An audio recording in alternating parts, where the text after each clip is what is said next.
Belgia murka kepada Israel usai markas besarnya di jalur Gaza dihancurkan pasukan pertahanan Israel. Menteri Luar Negeri Belgia Hajjal Lahbib bahkan memanggil duta besar Israel untuk Belgia pada Jumat 2 Februari 2024. Ia dicecar dan dimintai klarifikasi tentang penghancuran kantor lembaga Enabel di kota Gaza.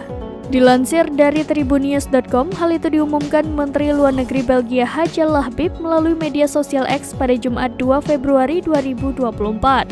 Pasalnya, serangan udara Israel pada Kamis 1 Februari 2024 telah menghancurkan kantor Badan Pembangunan Belgia di jalur Gaza. Menurut Haja, tindakan Israel yang menghancurkan kantor lembaga Enabel itu tidak dapat diterima. Oleh karena itu, ia memanggil duta besar Israel untuk Belgia. Ia mendesak duta besar Israel untuk Belgia itu untuk mengklarifikasi serangan IDF. Diketahui sebelumnya, gedung Enabel yang terletak di lingkungan Al-Rimal Gaza telah menjadi sasaran serangan artileri dan udara Israel terus-menerus sejak 7 Oktober 2023. Sementara itu, Direktur Badan Enabel Jan van Wetter membenarkan bahwa kantor badan tersebut hancur total akibat pemboman Israel pada Kamis kemarin. Ia menyatakan keterkejutannya atas penargetan gedung badan tersebut di Gaza.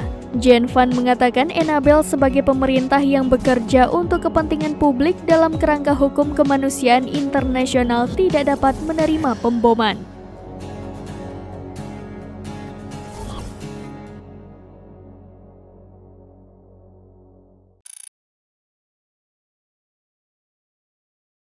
Download Tribun X sekarang, menghadirkan lokal menjadi Indonesia.